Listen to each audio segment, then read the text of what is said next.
Okay, so I'm going to take a look at this one first because the problem with this one is that it had a reference.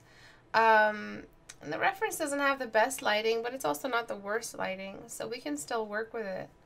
And what I pretty much want to cover today is what is geometric anatomy and how do we use it to complete anatomy, organic anatomy.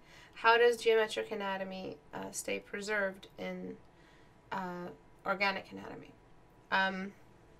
So, am I very quiet? Is this better? Let me see if...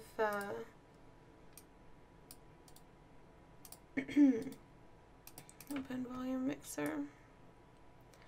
Let me just close. I do have all that closed. So, is this better? Do I sound better now?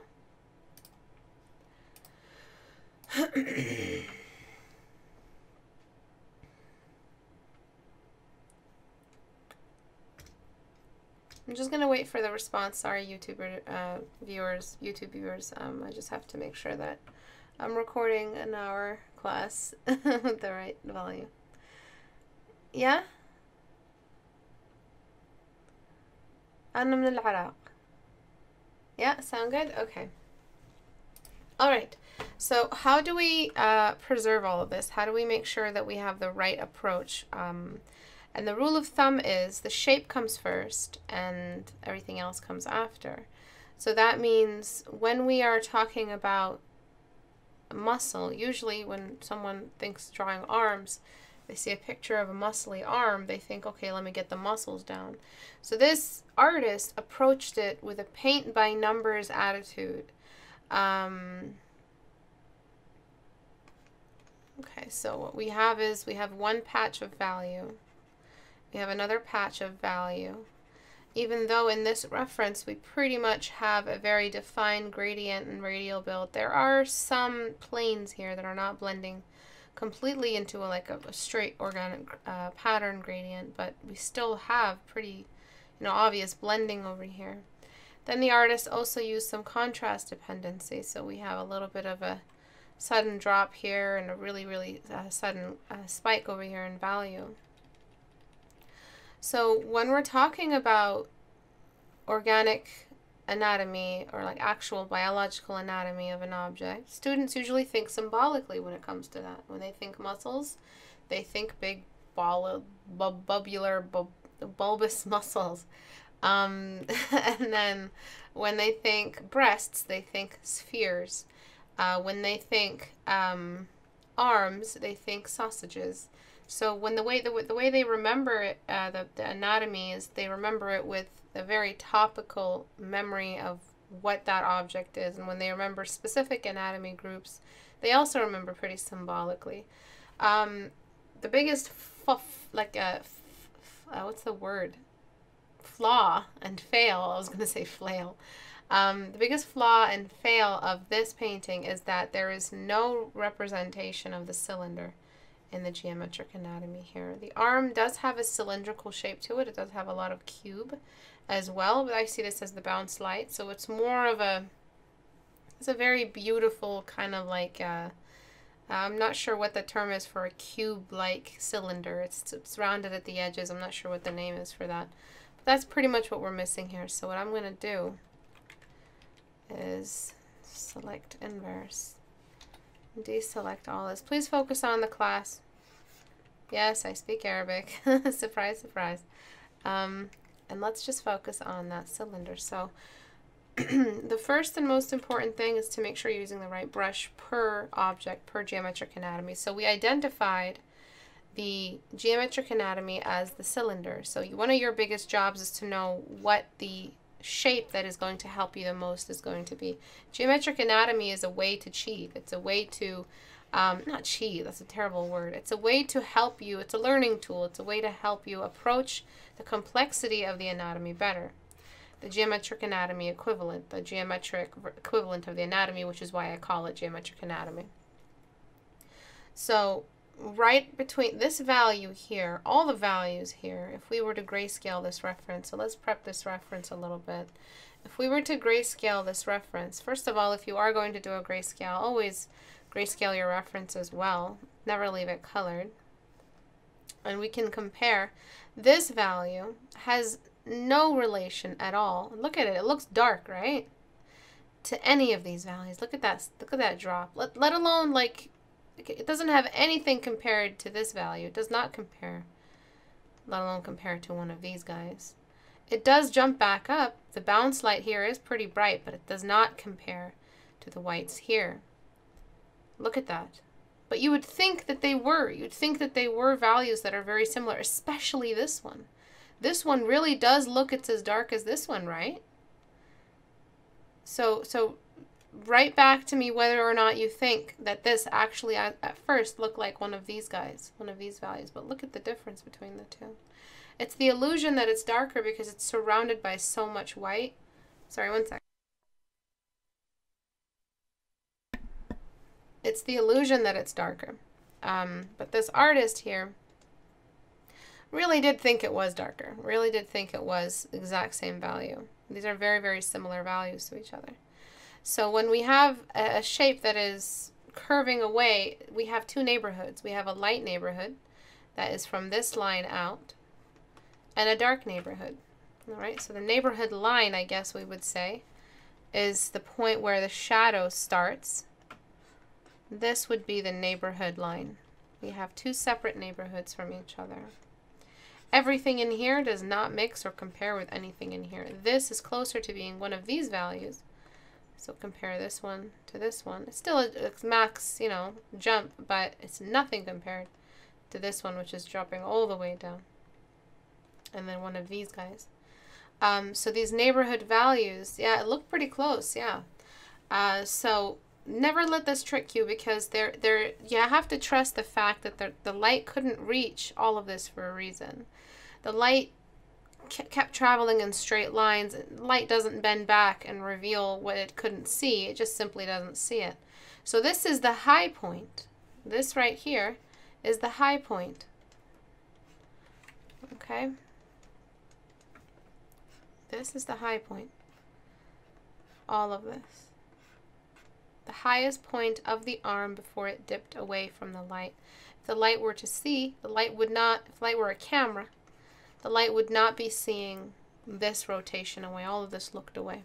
So let me re-grayscale it. So rule number 1, make sure you're grayscaling your reference. Rule number 2, find the geometric anatomy equivalent. And then make sure that you're, assessing your reference, make sure that your values are all representing either neighborhood values or not, and that's how you start blocking in. And when you identify your geometric anatomy, you pretty much find out exactly what to do with your brush. It's like a list of stuff to do with your brush. The first thing that we did was we got our soft brush, because there is some level of cylinder to this, though I do not recommend soft brush. Please block when you can, even if it's cylindrical by a bit. At least use a soft brush, that softness to a hard brush. So this is one of my most recent brushes that I'm working on. Normal. So this is hard and soft at the same time, and what I'm doing is creating neighborhoods. And I'm trying to follow that exact, remember that red line I drew? This is a trend line. Look at that. This looks like a lightning bolt. Well, this is what we're going to be doing. And slowly but surely, this will start to look a lot like the photo. Alright, so mine is going to be a bit different. I don't have time to be specific, but you see how I don't need to work radially. I'm just creating a neighborhood difference between these two. That's my main concern. Remembering that it's a cylinder and creating these two neighborhoods to be separate from each other. Then what I'm going to do is just completely undo what you did over here. What am I going to do? Side joke, sorry. Then I'm going to just blend and get rid of all of the stuff you did.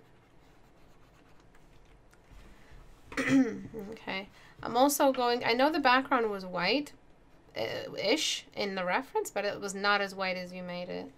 So it could be a little bit whiter in ours, just like just the slightest little bit, just so we have a better distinction between the arm and the background. Then I'm going to get soft brush, not for any specific reason, just to make sure the arm, its mid-tone value, which is its local value, which is its general, like he's very tanned. So that's why we would darken this to begin with. And as well, we have a place now to climb from so that our whites do work when we bring them in. If we already started so white, especially a white background, we've already sabotaged all our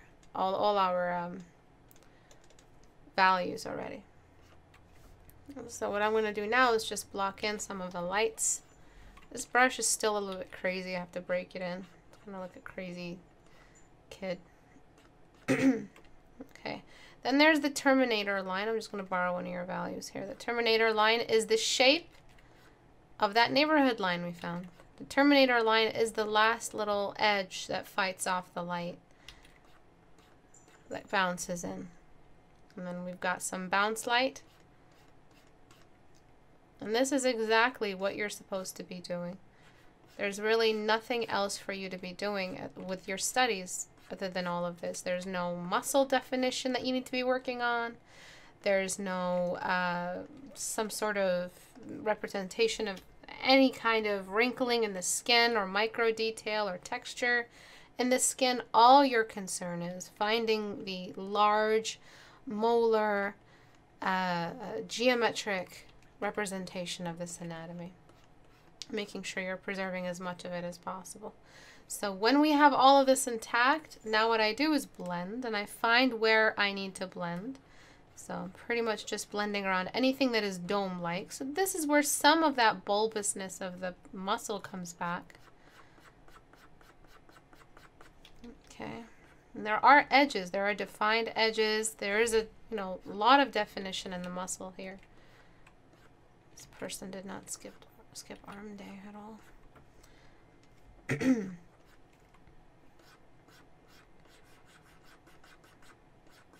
God, I go to the gym and I see all these guys who spend day after day after day on their arms, and their legs are just little chicken legs. Like, it looks so funny to me. And I don't know why they think that's acceptable. Their legs are the skinniest little... The hair has more mass to it. The hair on their legs has more mass to it than the muscle. It's very unfortunate. So what I'm doing here is trying to think about the separation between the triceps and the biceps right over here, and that's kind of when it happens. And then there's that shoulder area. The Terminator line. Someone had to do it. Also, you're not really outlining the anatomy properly, so you also have that problem. See how we're leaving behind? The more we take away from the shadowed area with our bounce value, the more of a terminator we leave behind. Just like that. So what you didn't have was an eye for the large brush strokes, was the bigger picture. What you need to employ in your work is the bigger picture. I never recommend muscular stuff because everyone develops their muscles differently. Everyone has dimples differently. There is no one universal way that abs look on people. There's the general pattern, but muscles tend to throw you off, and you build this overly detailed, hyper-detailed memory system of the abs in that area. Next time you draw a woman, you're giving her masculine ab pattern, which is not recommended at all. So always try to find, not the dad bod, but something a little bit similar, a little bit fit, a little bit normal. Something that a fit person from the Middle Ages would have, you know, not some sort of ridiculous, overly groomed, diva-looking muscles for a man. Because when I look at this, I just laugh because it's not attractive. It takes too much work. A guy like that would be using up the mirror more than I would, but it's a very specific body type for character tropes as well. So try to find something in between, something a bit more mature and applicable universally. So this kind of reference is not that good. I would suggest you work more on referencing anything that has application later for character design. So a torso, arms, an action, gesture lines, all of that. Just see how much time you spent on these little veins, and no time at all. So I'm going to get my more harsh brush. No time at all on the edges. And I'm just trying to find some edges around here. Just separating values from each other, not letting it be too softened. Because there was a lot of stuff I had to erase with yours. I'm just getting that triangular shape. My brushes are not listening to me today.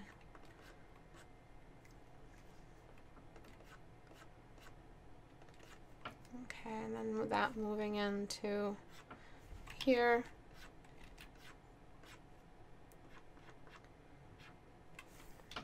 And then that moving in there. And I think the outline that you did was a little bit off as well. And it was such a focused study that you did. I think you were sabotaging yourself from the start. And there's a little bit over here. Whoopsie. A little bit over here, just on the other side. And a little bit over here. Okay, and then you have the bounce light, which is hard to tell because there's no other direct shadow right beside. So you selected only the arm and you didn't select the real cavity beside it that will help us develop this other edge. So now we have white and then dark and then light and then white again. So this is what's helping the read, this severe edge right here against the light. If we were to erase all of this and just leave this mush, this is exactly what we'd get. We'd get all this mush back. So I can't go into a deeper value around here until I have a defined value over here. So this looks like very, very simple gradient work, but I want to show you the geometric anatomy, which is something like this, which I'm going to exaggerate a little bit more. It's kind of like a radial shade, and this is what I have my students do all the time. Organic patterns, organic form studies that help a student see a bit more with the gradients and a bit more with the volume. And you can see just over here, it looks a lot more strong, and then it's not visible here, but this is where you would introduce the deepest pocket. And it starts to look more and more three-dimensional. It's not going to look three-dimensional with my new values, these ones, because the background is too light. Okay? So please make sure you have the dimensions right. You have the right shape that will guide you. A cylinder is very easy to paint once you just think of it only as a cylinder. And any object that is cylinder-based will have the same kind of volume to it. And this is all you need to be taking back with you. You don't need to be taking back every ripple and vein on his body because this is unrealistic. This isn't even functional fitness. Functional fitness, Olympic fitness, that's the fitness that you do once you're doing an action or an activity that develops its muscles that it needs for the activity. The body develops the muscles it needs. This is forced. It's not performance. It's just forced vanity muscles. So this is not the kind of muscle you would give a strong man, because let's look them up. We have heavy lifters. Is that what they're called? Their body types are, they don't look, this is not a heavy lifter. This is not Olympic lifting. Olympic lifting looks a little bit more like that.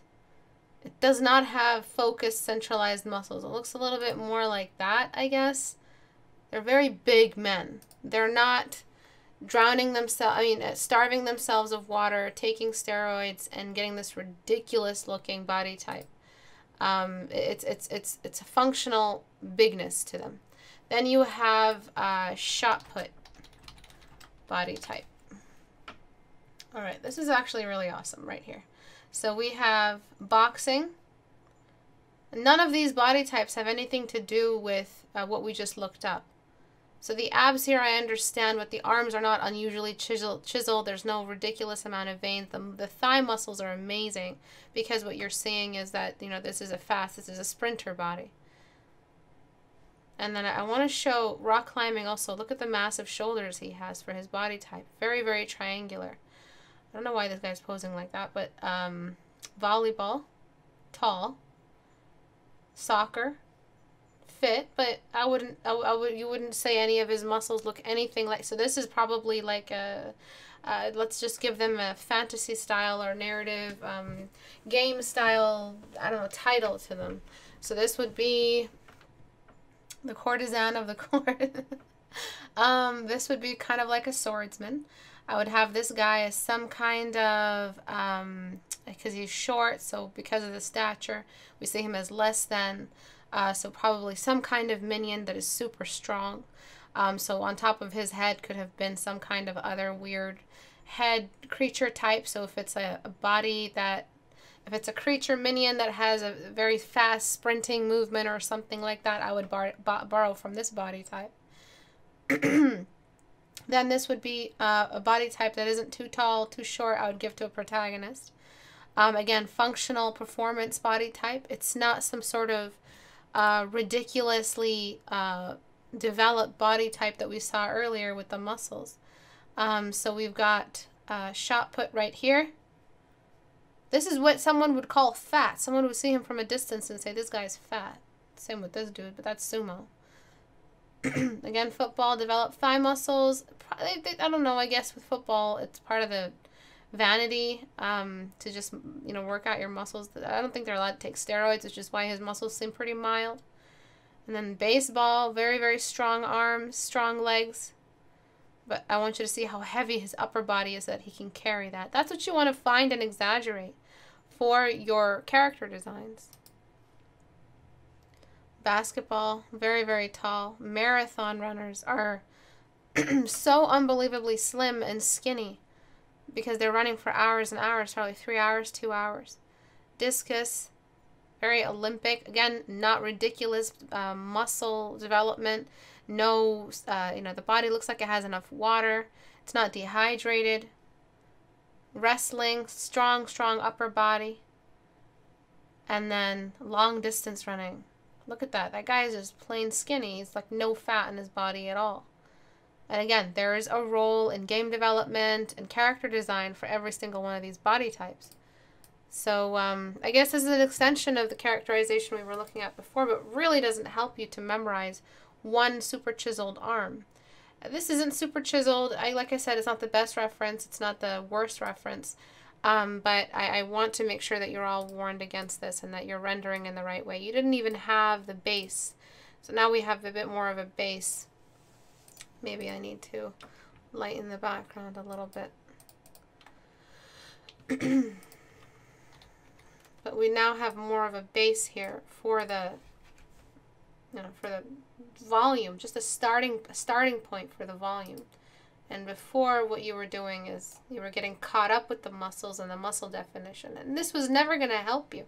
So this is a student that has just started in their art journey and they're wondering where to start. And they said, let me just start with stuff I might use.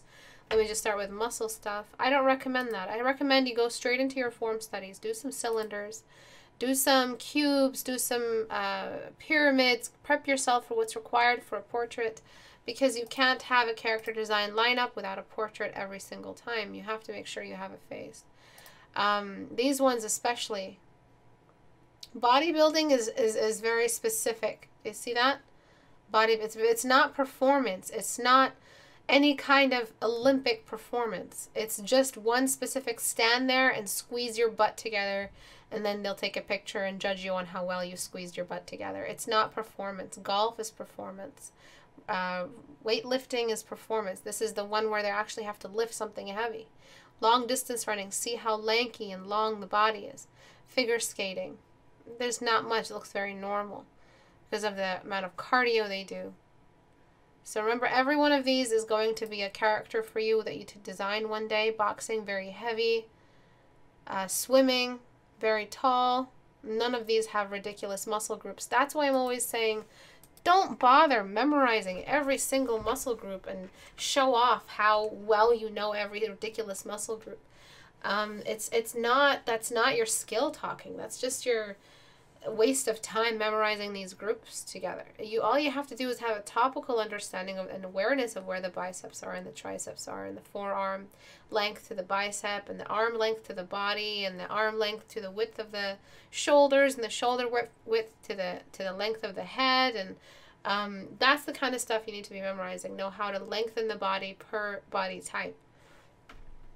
Okay, so I've really needed to discuss this all with you guys. I hope that helped you. This is kind of an extension of my last critique for the other old man that I was critiquing. I'm not sure. Someone just showed me how to do this. Select, modify, expand. Expand by 50 pixels?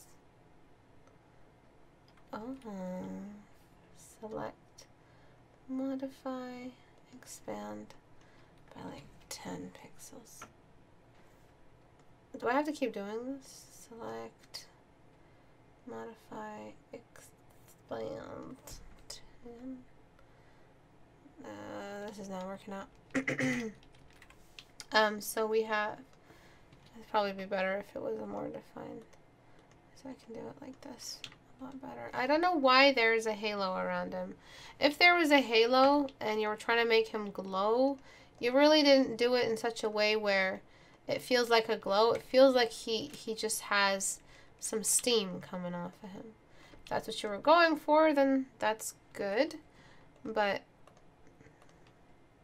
it was still taking away from the edge, and then you still don't have a light environment that's accurate. If you guys have questions, you can ask later. Just make sure that you have at Istebrak at your question so I can see it.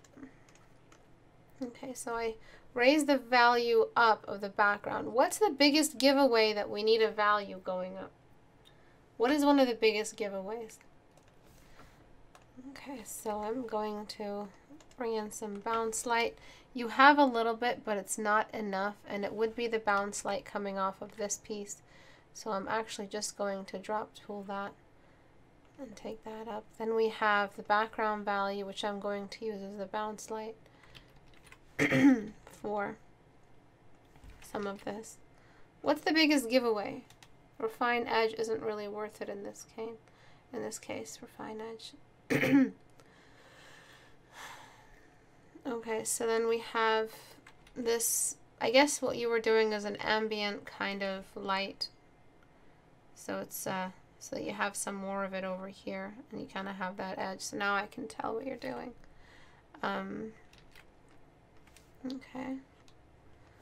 So taking care of that, the shadows, exactly. The shadows are very defined. The shadows are very strong.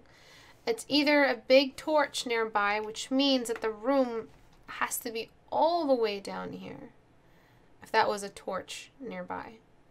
But it wasn't. It's not a torch because there's nothing else really happening. There's no longer shadows. There is no shadow coming off every little braid. I think there is. It's hard to tell. There are no long shadows on the nose. The face seems to have its own light source. So it looks more like sunlight to me. But that's not the biggest issue here. It's the body. Okay. This is what happened. I mean, you're not going to walk the earth for 70, 80 years and your spine is the same as it was, as it would have been if you were 20. Right? That's not how it works. You want to be able to show the age behind the athleticism and the athleticism behind the age. It's not, as long as I have a beard, he looks as old as he needs to look. Okay, then there's the overdevelopment in the shoulders. You can make his muscles as big as they need to be, but it's not going to make much sense. You can leave the legs as they are, though I do recommend kind of like an unintentional bending in the knees, which happens with old people. Right, and then I would bring the head down just a little bit. You have to find a way to make him match his his body type match his age. And then merge down. So either it's a torch and it's a pitch black environment with which you can probably really take advantage of that ambient light, or it's daytime. So see how young he looked? He just looked like a young guy, just like we did before this week. It's characterization week. He looks like a young guy, but you see the bending in the knees is really what makes him feel, you know, a little bit more old, but he's still very scary. Still a very scary dude. Let us try to go for the black background. Let's see what we can do with that. Okay, so let's try to go for the torch light, and then the ambient light. So the ambient light needs to have a very set color to it. Let's say it's some sort of magical color. I'm just going to choose blue. It's always my go-to. It would affect every other color in there, so you're kind of going for that same blue. Whoopsie, I need to be in a new layer. Okay, so I'm going to try to find anywhere where that is and probably apply it as color. And then apply it as, what's it called? But this whole area is still too, it's still too light, considering that it might have been a torch as well. It just looked really, really strong. This is almost pure white outline you have here, which has flattened him completely. So in order for you to pull off a really believable ambient light, you have to make sure you have your core shadows intact. You can't just have a floating light just hanging around there. You have to make sure everything is as dark as it needs to be and is receding properly for all of that to work. I feel like you painted all of this at the same time. So when we bring this back, I'm just going to throw it everywhere and then erase as I need. We have to decide if it's coming from below or if it's coming from above. This is getting just a bit of an outline to it. If it's coming from below, it gets cut off at the arm because the arm moves away and light doesn't bend. Alright, so we have ambient light only coming in from the bottom, just like that.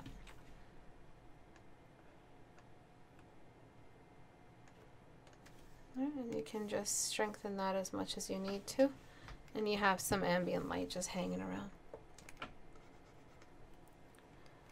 But you really can't, I really don't see how this could possibly have been. This is only me considering all possibilities. I don't see how this possibly could have been a torch because there's just too much exposure. Again, if it was a torch, we'd have longer shadows. We'd have a more dim environment. The candle or the torch or whatever that small flame is not strong enough to keep the object illuminated all the way around. You see, you have to have that ring of shadow moving all the way down. So you can see the circular range that the torch has. Maybe he's under some kind of shadow and his face isn't there. That's how I would kind of cop out of having to do anything else. So that's one possibility. Let me see if I can try that with a more... There's ways to bring in an illustration environment in a character design layout that's just a simple background. And now guess what? I'm going to get that bounce light again, that ambient light, and raise it. Make the source so that it can reach this arm, because now it's not down here. It's up here, and then I will just zoom in and then explain myself to my audience for why the face was not following the torch. That's because it was under a shadow he had just emerged from, and well, he heard a noise and he's gonna go check it out. A little bit over here and voila.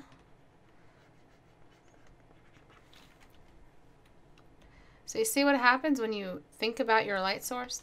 You actually get a room. You get a complete room, which is a wonderful thing. And you take each object as it happens. Don't try to do this all at once. Don't try to do sweeping bounce light. Don't try to, I don't know what it is you guys do. I don't know, man. You guys baffle me. Don't try to, I don't know what it is. But I remember back when I used to just go crazy for ambient light. I used to just use it as an outline. Just don't outline with it. Just take it easy. Take it one block at a time. This sandal is a block. And I'm just doing the side of the sandal right now. I'm not doing one sweeping motion. And I will go back and edit every single one of these instances of bounce light. So right here, this should be tapering more, leaving behind the terminator. And I'll probably duplicate this layer and have at it again. There's also other combinations you can, oh shit. You know, other combinations of colors if you feel like you need them. I think blue is nice against that orange. Yes, I was a noob once. Once. Don't dwell on it. Don't dwell on the fact, okay? Don't labor under the illusion that I'm still a noob. So the head gets in the way for the most part for the headdress, but it does kind of reach the top eventually. And the little bun, his man bun, just gets a little bit of light. Oh, jeez. Okay. Okay, any questions? You guys may ask your questions now. Make sure you write at Istebrak for the question.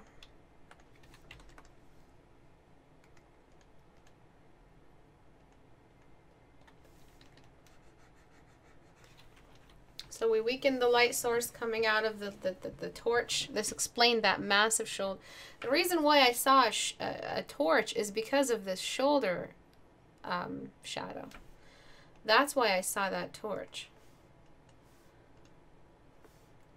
There is something still off about maybe the arm wouldn't have so much. Yeah, that looks about right. No, it doesn't. It's almost there.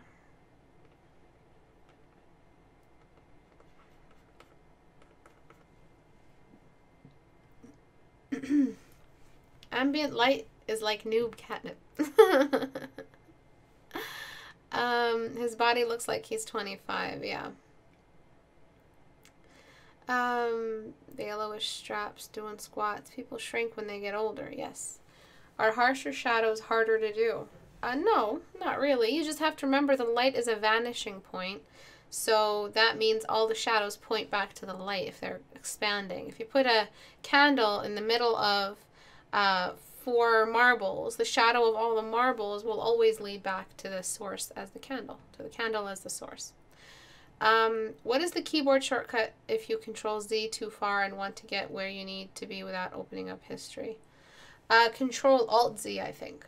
Sorry, this is a little off topic, but you said something about your settings for a regular smudge brush. I heard you talking about it in an after hours, and it saved my work tremendously.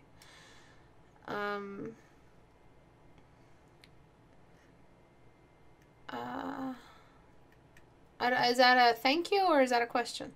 I want to try my hand at my first form study. Should I reference a couple of photographs of my own or try from imagination?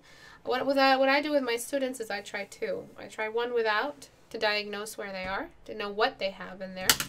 And then I try one with. I give them like any kind of still life or something. But before I give them a still life to look at, I will make sure that I'm seeing extensive amount of no reference work. And you really got to do a block on your own to know, so that you can see the block later when you're looking at a photograph. But isn't a torch more radial in its light source? That's exactly what I did. I weakened the lower parts. It was much brighter before, and I weakened it because the torch is weaker. It's radial. And then I threw the cast shadow because something is in the way of that torch. And then I recreated the detail with the secondary light source. This didn't make any sense for any of this because of that torch. It didn't make any sense. So that the shadow on the arm is a torch.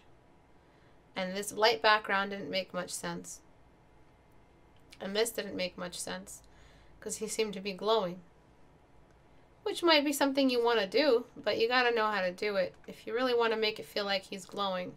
There are ways to kind of give him like a glow, an outward glow, but it's so cheesy to make things glow. And if he's glowing while just chilling, then he's not doing any effect or any action or any power or anything like that. He's just standing there glowing.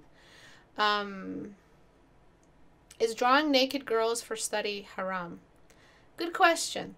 I think the definition of haram, I understand where you're coming from, is for if you were a Muslim. I don't practice that, but I think the definition of haram was always against doing things in indulgence, I believe, for the religion. So if you are a religious person and you're trying to do these studies, and you want to study them, if you're sitting there drawing details in a vagina, I don't think that's good for your studies. If you're sitting there drawing nipples all day, that's not what art ever did, let alone a haram art. So if you can study the female body without having to draw nipples or vaginal detail, I think you're just fine.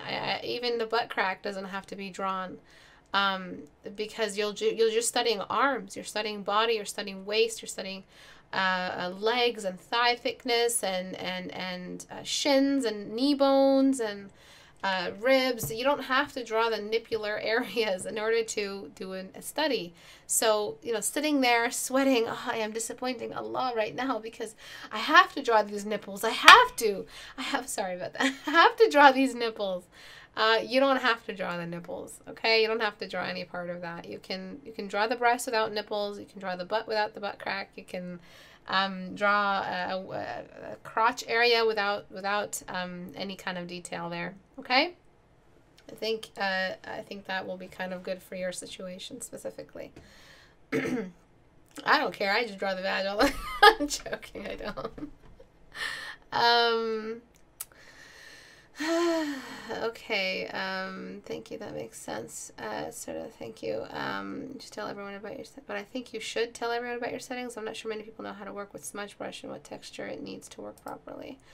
That's not the time for that right now. I'm not going to go into my brush settings, or I'm not going to describe how I designed each brush because I don't think that's appropriate. But I've always said scatter is a setting that you need to turn on.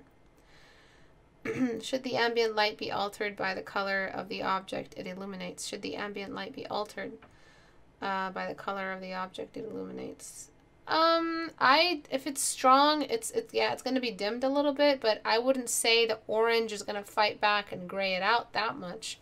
I mean, you can, but this is all, pretty much everything you draw is going to be a cartoon at the end of the day anyways. So you can go ahead with this and make it as saturated or as desaturated as you want, because it's still technically a cartoon. All right? If you ever seen someone with these exact features, he's most likely on the runway. People like this don't really exist in the real world. Okay, this is really, really crude bounce light that I did. The one around the face seems to be a little bit more accurate, but I'm really not sure how we're working here with your with the direction, or which one I'm displaying at the moment. Probably this seems a bit more accurate, but the fabric of his shirt might have a bit of bounce light, like just come through it. Normal. Just like steep through it, if it's the thick enough fabric or something. If you disapprove of character concept art with just a kind of smoke or mist in the BG and some texture in the background, if it's not an actual environment. Do you disapprove, what am I saying? Do you disapprove of character concept art with just a kind of smoke or mist in the background and some texture in the background, on the ground? I approve of that. That's fine. Let's try that here. Let's just throw in some really, really basic. Here, let me just grab a gray. It's a bit more. I mean, this still works as a kind of, if he's like a league champ and wherever he goes, he's in this kind of like darkness, or there's a fog following him or something like that. This isn't too bad, but if you can see now, it feels like if we have this, we might as well have everything else. Because now that we have this, and see how much I have to take away from it, and I really have to address the flat ground around him and kind of have it incorporate with the flat ground. I can't think middle ground, foreground, background. I can't put fog in the foreground over here or put something in the distance over there, because it's just not going to make any sense. Whatever environment I have around him has to be part of that cross hair that's directly under him. Okay, it has to come out of this region. So you literally have this much of environment radius to be able to include some. You can't have foreground stuff in front of the camera. There is no camera. There is no background. This is just a simple layout. You can have a couple of rocks. Yeah, sure, go for it. You can have a little drop shadow. Not a drop shadow that leaks all the way outside. That makes no sense. Just a little drop shadow underneath him. Or a little tiny cast shadow that stops at the circle and tapers. That's fine. But as for stuff that is all the way back there, or a texture in the background value, or some ridiculous white strip behind him just to make him look even more cheesy, that's not good. So this is as kind of max as I would do it. I wouldn't do any more, because by himself, he's just fine as a character design. But I wouldn't be designing characters in a dim environment, and because of my lack of skill, have to cover the head with a cast shadow. Do you understand? I wouldn't put myself in that kind of situation. If I'm designing for a modeler that has to use this in order to model it for the new champ or whatever, I wouldn't be asking them to figure the rest out on their own because, well, I used the cast shadow here and that was my artistic prerogative. No. You can't use environmental light and light setups that are illustration light setups like this ambient light. You can mess with that a little bit, but I wouldn't cover the face with a cast shadow. This is just what I had to do to make your situation that you delivered in your original painting work. Okay, so you kind of gave us a really, really strong shoulder light. And it was just too much. The body type did not feel like an old man. He can still be a proud, king-like champion, fire lord, but he can't stand like that. Okay, so before, after. Thank you, Angelina. Does the radial lighting rendering depend to a light source that is small and close more than in a case of a parallel faraway light source like the sun? No, radial shading happens whether or not, no matter how strong the light source is. Radial shading is not something the light does. Radial shading starts with the object. If the object grows into a hill shape gradually, then that's what you're supposed to do. Serving firebender vibes. Yeah, totally. Okay. So for this piece, I'm not sure why you went for that pink kind of technology for women from the 70s, like a pink hair dryer, pink, I don't know. It just looks like something from the 70s. I don't know why you went for the pink. I'm just completely grayscaling it. Maybe it was because of this. Maybe you saw someone else do it, but if it was supposed to be rusty or there's dirt, that's pretty much like the only extra color we would see down here. So, I mean, I don't even know if I can select this.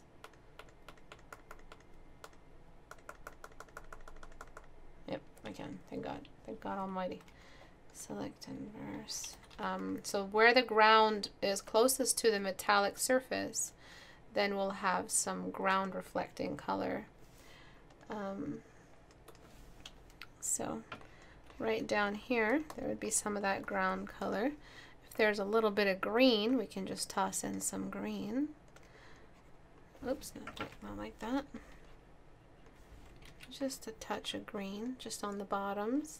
So when you do metallic surfaces or metallic objects, you're reflecting the nearby environment. If there's sunlight, direct sunlight, then that direct sunlight is going to throw off some of its yellow color. So we would throw yellow right just around here. Careful with yellow, it can look very green. And if there's some of this blue, well, this blue, depending on the direction of the light source, will reflect some blue there. It will reflect some blue just around here on the nearby areas. Some blue on the side of this rear view mirror. A little bit of blue just over here. So you're always asking the question, what's the environment? And I think you drown this in pitch black. Like, I'm not sure what kind of metal it's made of, but it's just pitch black. You might benefit from a little bit of a bounce light coming off the little, I'm not sure, cockpit, whatever it's called. Okay, what else? Then there's the fact that you didn't get your highlights as high as they're supposed to be for a reflective surface, like a glass surface. So this needs to be a certain level of reflectivity, this one too. Then it kind of has like this shape where it kind of closes off towards the top, kind of radially like that.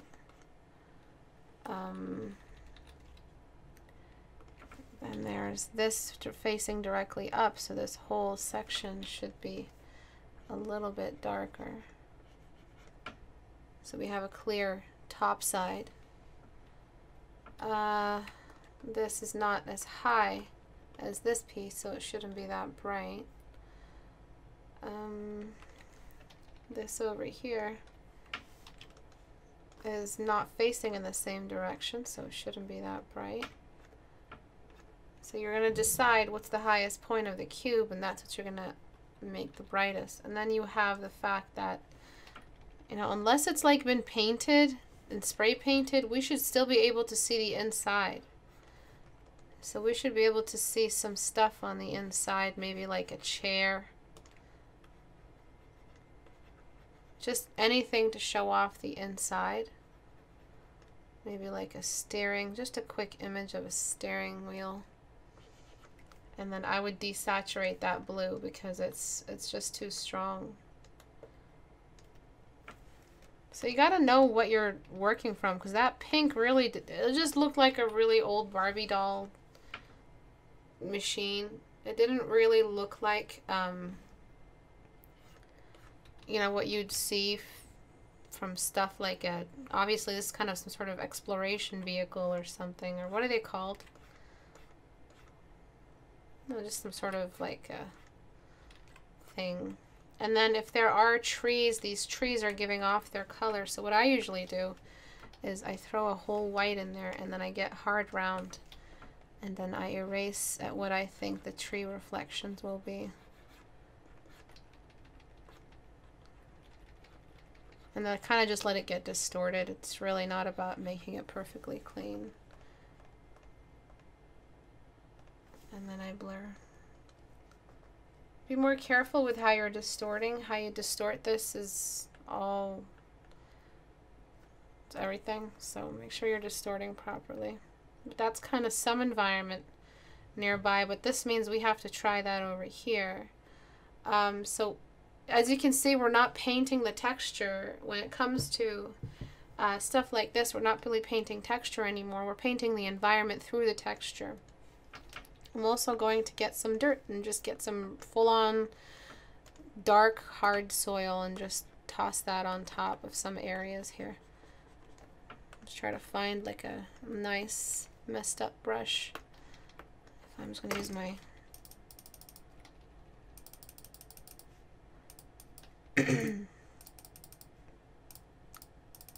just throw some on the tires, throw some white shit on the tires. And then just start erasing.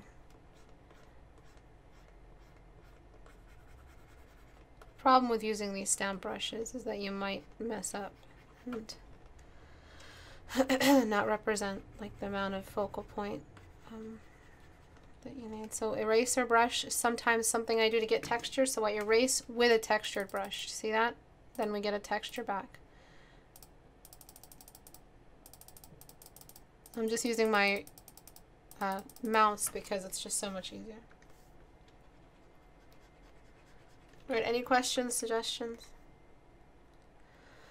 Where are you? So the top of the area right here, anything that does look in the same direction as the top gets that same amount of reflection. So kind of feel like the inside rim of this might be looking up at the top. Just like that. The top should be more defined in edge. I tried not to have muddy colors, so even if this colors are grayish, they're not muddy. Muddy colors are not what you would have with something metallic. Muddy colors are usually specific to when we try skin, because skin tends to come in the yellows, and yellows, there's no such thing as dark yellow.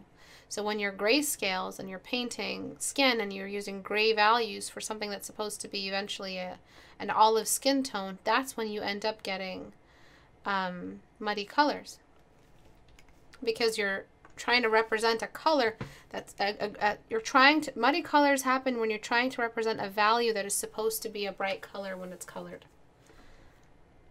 Do you understand? Can you guys write that back somehow?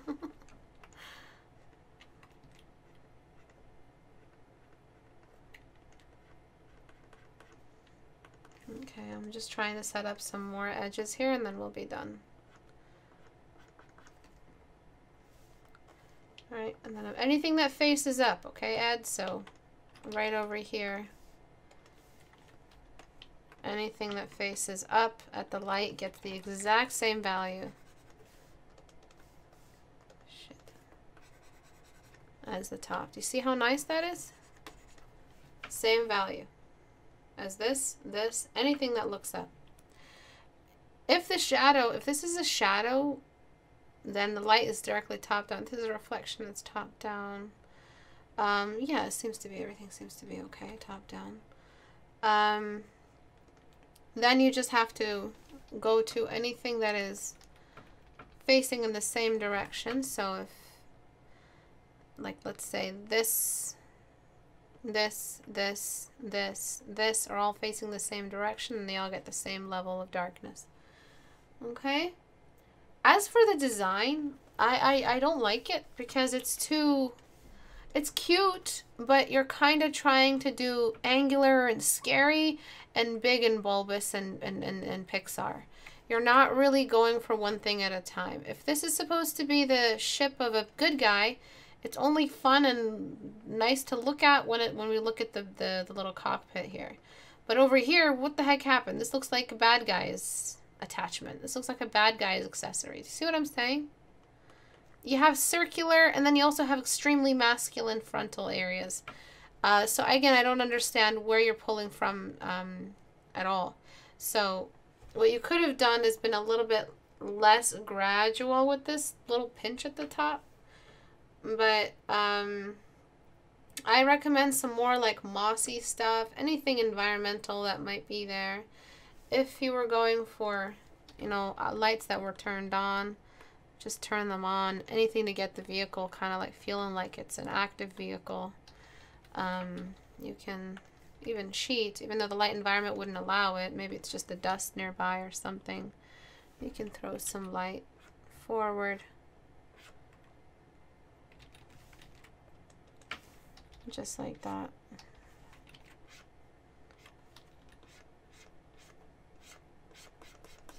Just a slight little indication of it. Lower the opacity and then blur.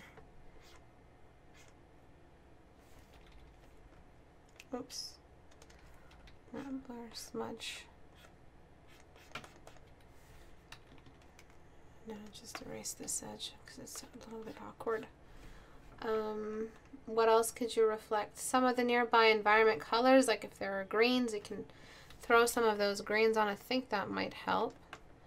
So some like forest greens.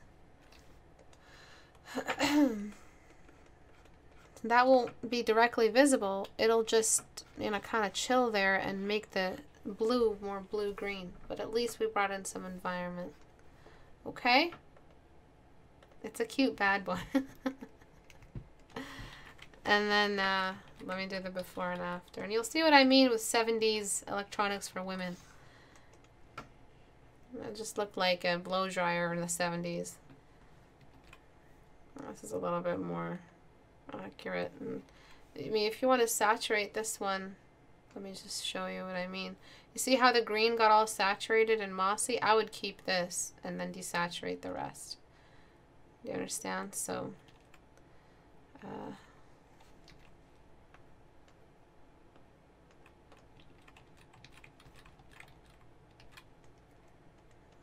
before I did that, paste in place.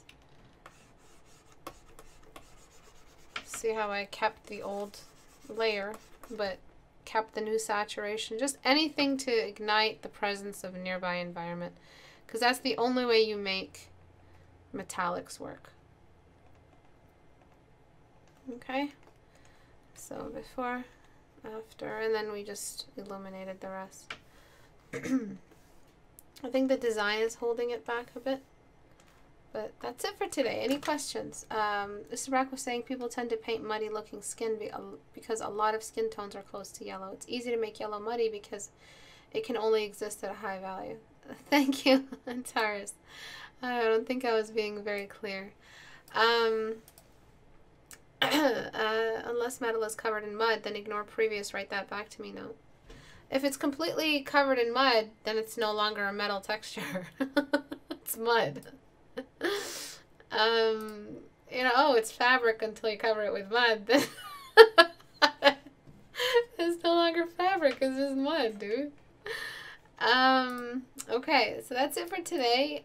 If you have any questions, just do the @Istebrak. But if you guys are interested in handing, a lot of people have asked, how do I hand in stuff for critique? You just go to istebrak.com, click on the Google Plus icon, go to the Google community, read the rules, post your stuff. Make sure you're posting to the right category. And I pick stuff out of this for, look, Linny Ducks. I pick out of this for our critique hour. Okay?